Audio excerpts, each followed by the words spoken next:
Hi, U.S. history students. Mr. Rosenleaf coming at you today, and we are going to be talking about the movement west of American settlers during the period after the Civil War, primarily, and a little bit into the 20th century. Let's get right to it, shall we? So, one of the big reasons that especially the government wanted white settlers out here is they felt that American white settlers were going to do more with the land, were going to improve the land, they were going to actually use the land, whereas they felt that Native Americans weren't doing that. Native Americans were, on the plains especially, nomadic people who followed a food source, and that really did not jive with this idea that the U.S. government had since the time of Thomas Jefferson, that Americans should be small, independent, virtuous farmers. Those two things really didn't gel together. For one thing, the bison did not respect fences, and if you were going to have hunters following a moving food source, that really didn't jive with fences either. And in order to have small virtuous farms, you needed to have fences. Anyway, so there are going to be a number of things that end up sort of pushing America in this direction. And here's where we're going to talk about something called push factors and pull factors. So here's a lovely photo of a homesteading couple and their children in their sod house. But push factors and pull factors. So push factors are things that push people away from where they're currently living. Okay, so for example, nowadays you might have, let's say you lose your job and you can't find another job in that community. That will probably push you to move somewhere else. Yeah. Pull factors are things that are going to pull you somewhere, draw you somewhere. Maybe you have a job and you're offered a new job in a different community, making better wages, maybe cheaper health insurance, etc. That's going to be something that pulls you to a place. So the push factors are going to be post-Civil War. Farmland was increasingly costly, even though it had lost a lot of value. It's going to be swallowed up very quickly, largely by people who weren't all that impacted by the war. And so if you were trying to make a go of it as a farmer, that just wasn't really going to happen in the East, either in the North or in the South. Maybe due to the Civil War, your business failed and you can't find your footing. Well, there's lots of land out in the West, and but yeah, you've lost your livelihood. You can't make a go of it where you are, so that's pushing you away. Religious persecution might be pushing you away. That's not supposed to happen in the United States, but guess what? It does. Talk to the Mormons sometime. They were persecuted basically anywhere they went, and so that ended up sort of pushing them to go to the West, and they ended up finding their sort of homeland in what is today Utah. And then if you had broken the law, you probably couldn't stay where you were. So that's pushing you out. It's not necessarily pushing you towards anything. It's pushing you, like, get out, go somewhere else. Now, the pull factor here after the Civil War is going to be inexpensive, available land. I put available in quotation marks because there were already people here. There were already people using this land, but they were not using the land the way that the American government and most white Americans felt that they should. So the American government and many, many Americans viewed this land as available, unoccupied, etc.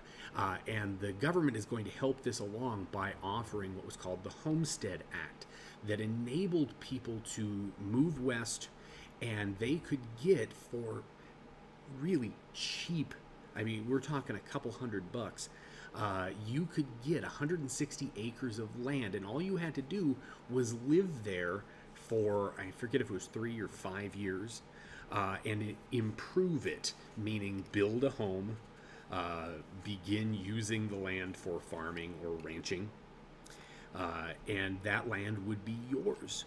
And this was a heck of a deal, especially if you're talking about like recently arrived immigrants who maybe came from places like Germany, where farming was part of what they did. They weren't necessarily from like London, where they'd only lived in cities, and those folks are going to gravitate to the cities, or even the Irish who didn't have enough funding to really get out to the West in many cases. We're talking Germans, Swedes, Norwegians, etc., that are going to be drawn to this agricultural lifestyle because it's what they already know.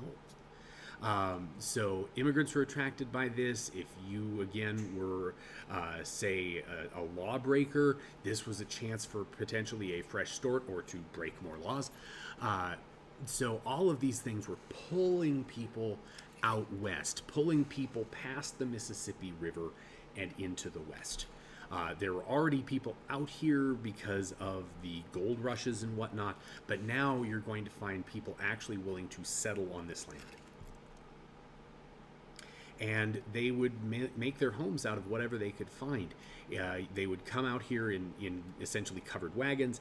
They would break down those wagons to make basically the structure of the house in many cases, and then they would use sod. If you were on the plains, there weren't exactly a lot of trees, they would use sod to build these homes. This is a sod house that you see here on your screen.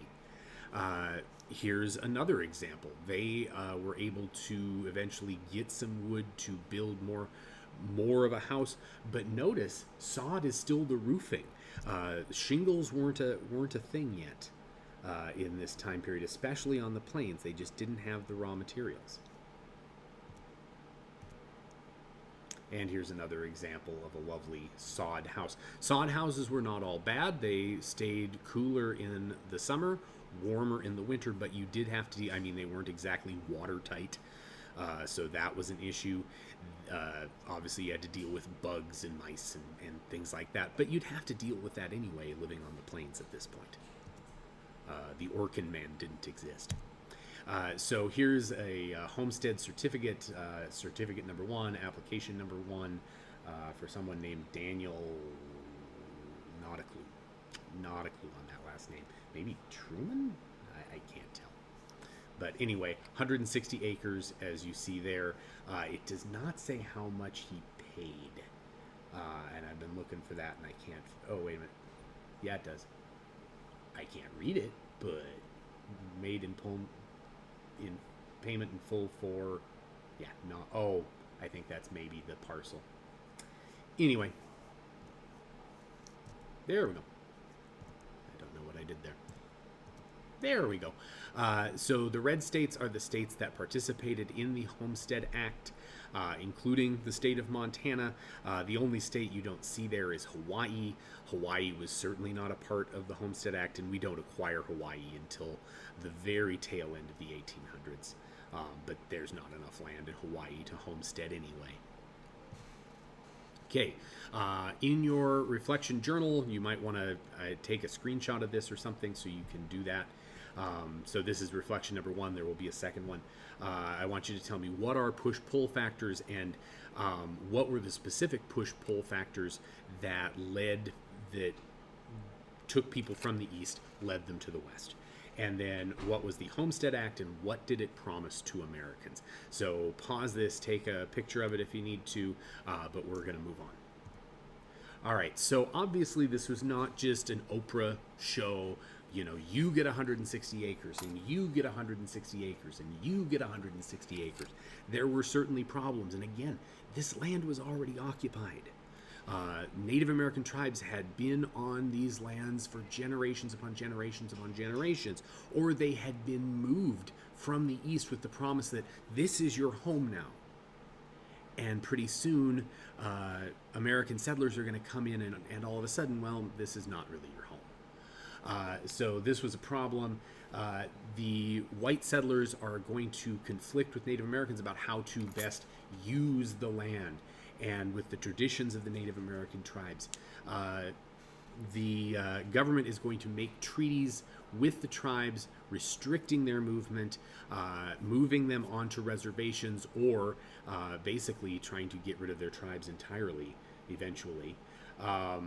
And oftentimes these tribes were not, or these treaties were not all that legitimate. They were signed by people that didn't represent the majority of the tribe. They had not been elected. They were not chiefs. They were basically private citizens who said, oh, yeah, I speak for the tribe.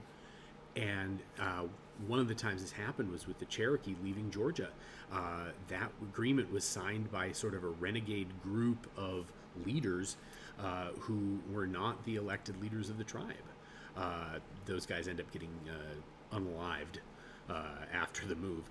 But that happened, and this happened again and again. And oftentimes these treaties, even if they were negotiated with the leaders of the tribe, they were negotiated in English. They were written in English, and the translators worked for the government. They had an economic incentive to basically oftentimes deceive the tribes into signing something that, you know, the tribes were told one thing, but the treaty said something very different. One of the areas that does get open was what had been reserved as Indian territory. These were the lands that, like the Cherokee, the Creek, the Chickasaw, the Choctaw, the Seminole, the Fox and South tribe, etc., all of them had been moved to with the promise that, okay, we want your lands in the east, but we're going to give you these lands in the west, and this is going to be your home. But what is discovered later as this westward expansion is encouraged by the government is that, oh, wait, this land is great for farming. And settlers wanted this land that we call today Oklahoma. So the government attempted to sort of buy out a lot of these claims in the area. And what will follow is a massive land rush. With parcels opened up individually, but within a couple of years, starting in 1889, all that land's going to be claimed, with the exception of a couple of reservations that remain in Oklahoma today. The rest of it has opened up for white American settlement, and it's done in a very interesting way. It's literally a land race. They will have a starting point, and everybody who wants land has to, you know, basically race on into this area and claim a plot of land for themselves. If you ever want to watch a Hollywood interpretation of this, the movie is Far and Away, which was an old Tom Cruise, Nicole Kidman movie when they were married. And it is about Irish immigrants who are trying to get land in, if it's not Oklahoma, it's based upon Oklahoma. Yeah, so you see here, I mean, these guys are literally racing for land. Here's just a poster advertising, you know, that.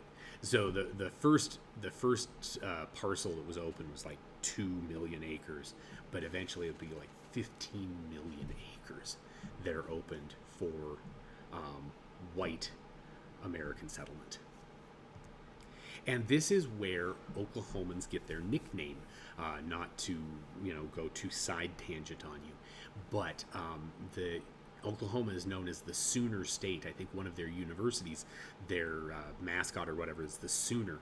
And Sooners were people that would actually sneak into the land being given away and pre-stake their claims. Obviously, there was not motion sensors or drones or anything like that. They just had some guys kind of patrolling the perimeter.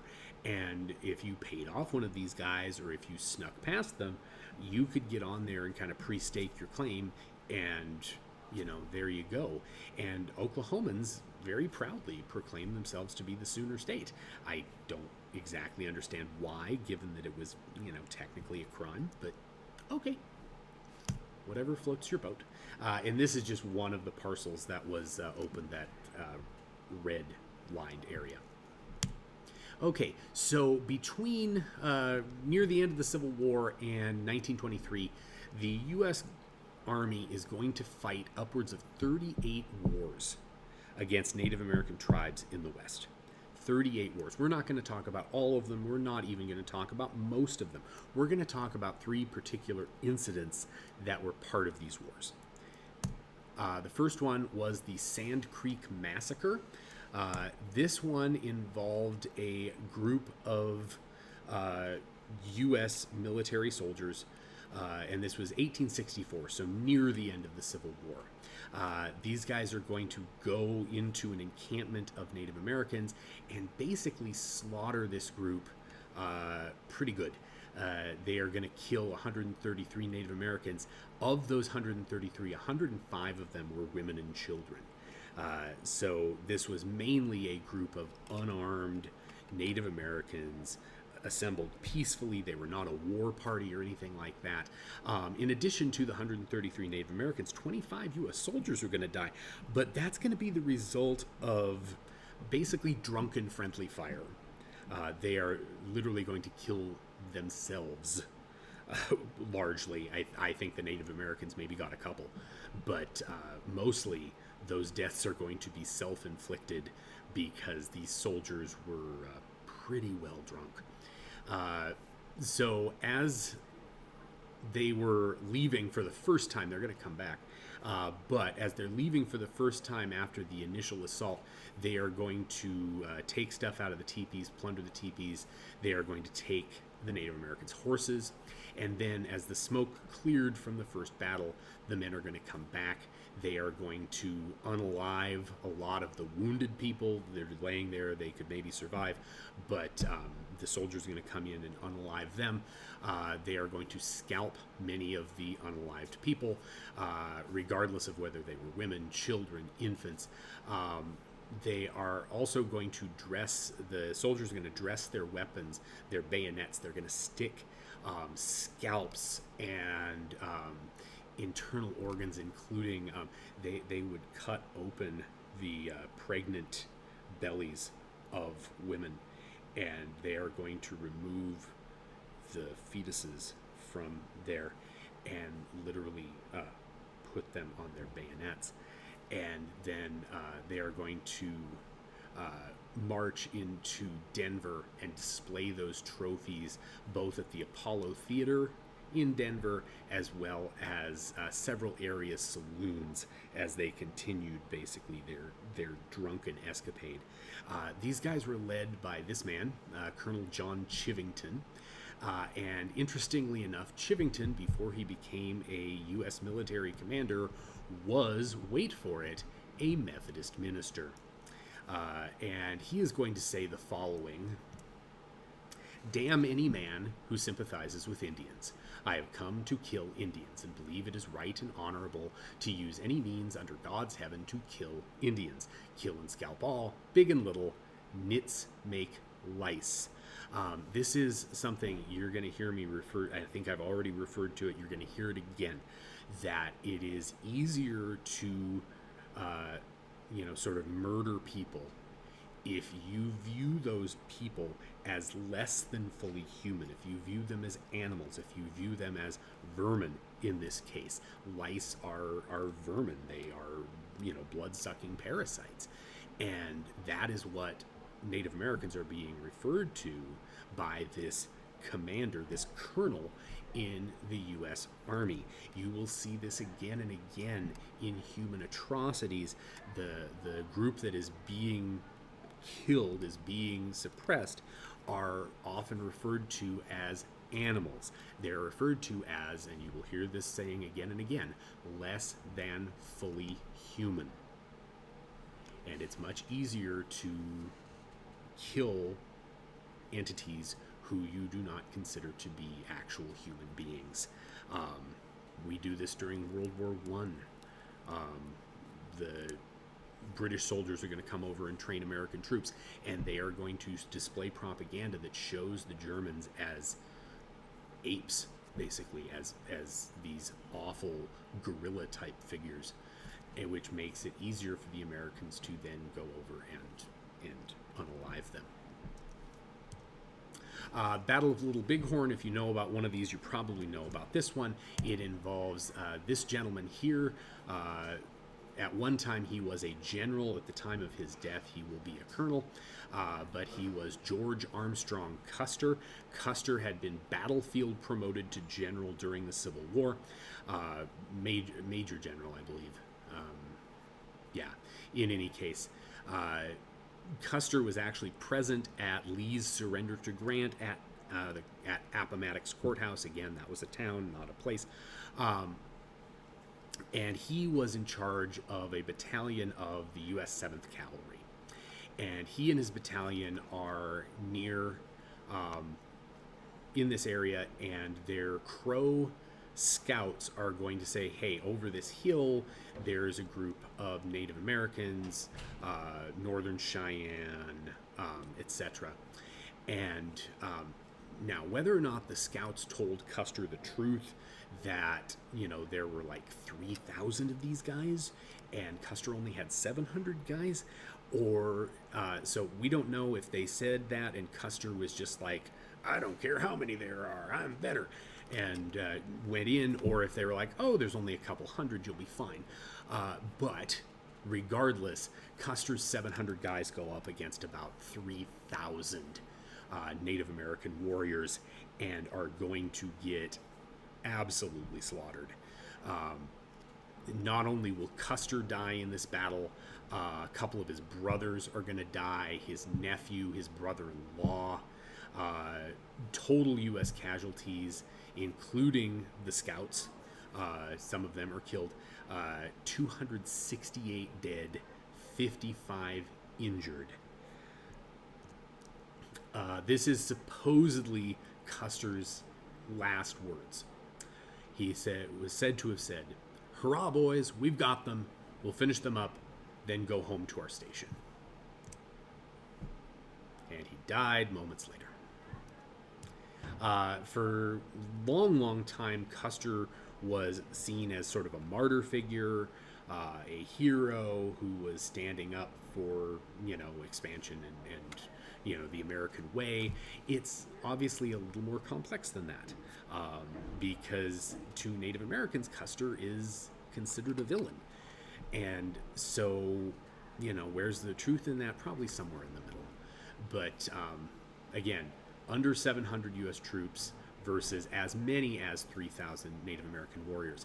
I toured this area with a guide from the Northern Cheyenne tribe with a group of teachers. Our guide told us that the tribe knows who killed Custer. They do not release that name, but the tribe believes that it was actually a female warrior. There were women that fought at the Battle of Little Bighorn, and according to this Northern Cheyenne tribal member who was our guide, it was a woman who killed Custer. Again, that's, we obviously don't have video or anything, but I'll take his word for it. And then following that will be the massacre at Wounded Knee. This is a particularly devastating situation. This involves what was left of Custer's regiment and the rest of the 7th Cavalry. They are going to basically chase down the groups involved, and So I'm going to begin this with a recollection from Black Elk, who was an Oglala Sioux or Oglala Lakota medicine man, and he says the following: "When I look back now from this high hill of my old age, I can still see the butchered women and children lying heaped and scattered all along the Crooked Gulch, as plain as when I saw them with eyes young, and I can see that something else died there in that bloody mud, and was buried in the blizzard. A people's dream died there. It was a beautiful dream. The nation's hope is broken and scattered. There is no center any longer, and the sacred tree is dead." So what ends up happening here is, again, the remains of Custer's old regiment and the rest of the 7th Cavalry are going to encounter 300 unarmed Native Americans, some of which were part of the groups that had taken on Custer, and they are going to slaughter them. This picture on your screens shows a mass grave that is being dug for these people. There is a massive snowstorm after this happens, and so a lot of these people do not get buried until after the snowstorm. Another recollection, this is from American Horse, who was Oglala Sioux, their chief. There was a woman with an infant in her arms who was killed as she almost touched the flag of truce, meaning she was going to surrender, and they killed her before she could. A mother was shot down with her infant. The child, not knowing that its mother was dead, was still nursing. The women, as they were fleeing with their babies, were killed together, shot right through. And after most all of them had been killed, a cry was made that all those who were not killed or wounded should come forth and they would be safe. Little boys came out of their places of refuge, and as soon as they came in sight, a number of soldiers surrounded them and butchered them there. So again, that's American Horse, who was Oglala Sioux, one of their chiefs. And again, snowstorm happens right after this. This is, his name is Spotted Elk, and he died in that attack. Again, a relatively older man. Yeah, his body is still in the snow there. Now, in case you think, oh, these are just, the Native Americans are imagining things, or, they're trying to paint the army as bad.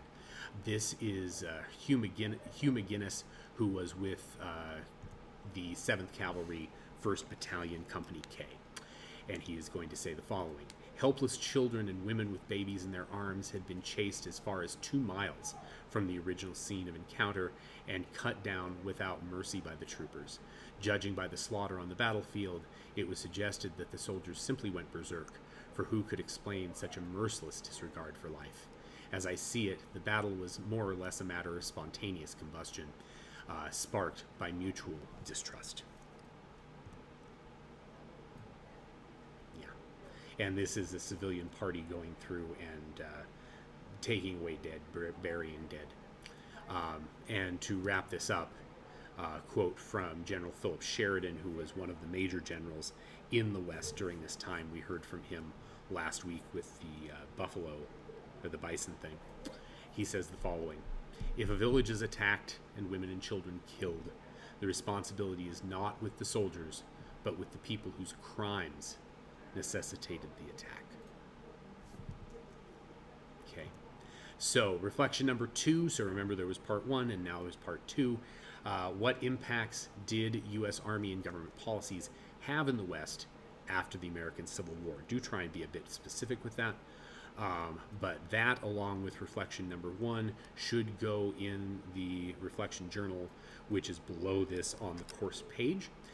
So again, pause this if you need to take a picture of it or write it down. But I'm going to end it there. Thank you so much for your attention. Have a lovely day. Be safe.